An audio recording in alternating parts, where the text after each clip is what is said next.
En franchissant les arêtes de la réserve des Aiguilles Rouges et du mont Buet, nous descendons la vallée de Bérard jusqu'au village de Valorcine, préservé de l'agitation de la vallée de Chamonix.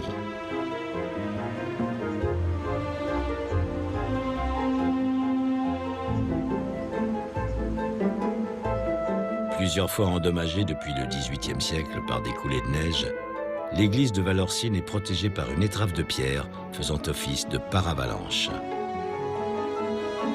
À la lisière du massif du Mont Blanc, escale à 2000 mètres d'altitude dans le vallon secret de Tré-les-Eaux.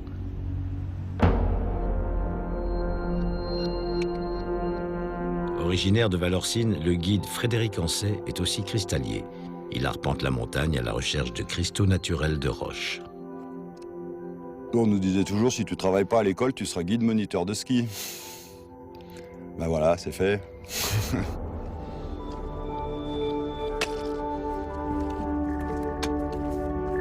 On y va, c'est en nous, j'ai l'impression.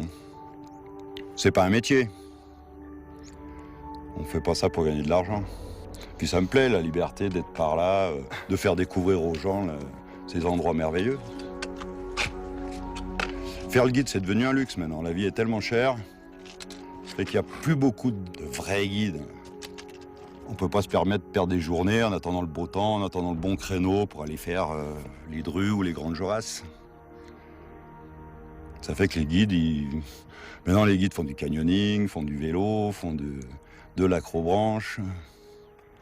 C'est un peu bon, il faut bien remplir la marmite.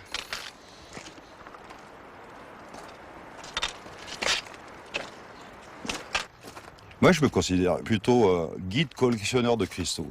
Je vis pas de ça. De temps en temps, j'en vends, mais c'est surtout pour la beauté de la chose, en fait.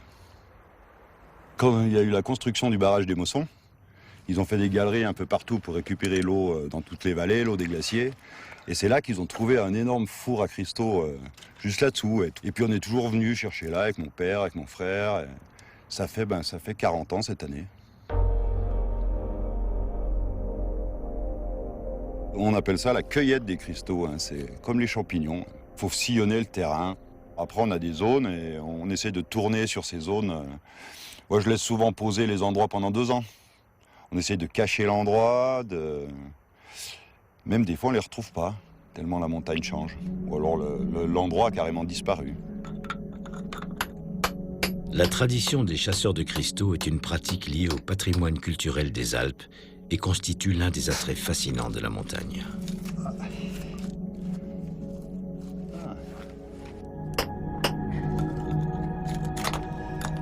On trouve des bijoux dans des endroits comme ici, au milieu de ces tas de gravats et de cailloux austères. On sort des joyaux de la nature à coups de burin. C'est vraiment de la bijouterie pour un maçon.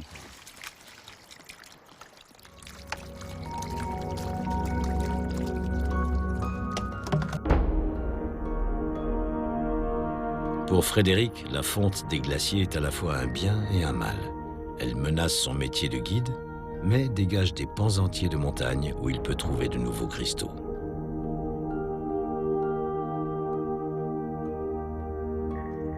On a toujours du mal à en laisser sur place, quoi. Mais bon, on essaie de quand même, une fois que le sac est plein, on arrête de creuser quand même. 35 kilos, ouais, c'est vraiment le maximum. Bon, on met souvent plus de temps à descendre qu'à monter. C'est pas facile. Jusqu'à ce qu'elle finisse sur l'étagère nickel. Faut être patient, faut être patient. La belle pièce à l'eau, elle est belle, quoi. Dès qu'on commence à les mettre dans les acides, c'est déjà plus le bijou, quoi. Ici, c'est tellement riche, on trouve de tout. Il y a même de l'or ici. C'est ça que je cherche depuis un moment.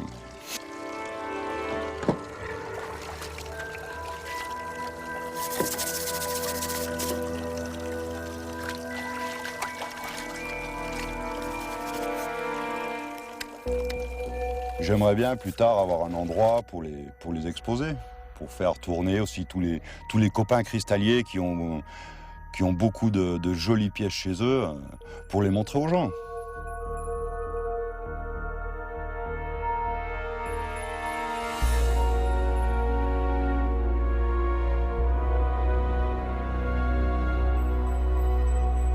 voyage se poursuit au cœur du massif du Mont Blanc, avec au fond du glacier d'Argentière, le Dolan, le sommet frontière entre la Suisse, la France et l'Italie. Plus haut, l'Aiguille Verte, à plus de 4000 mètres d'altitude.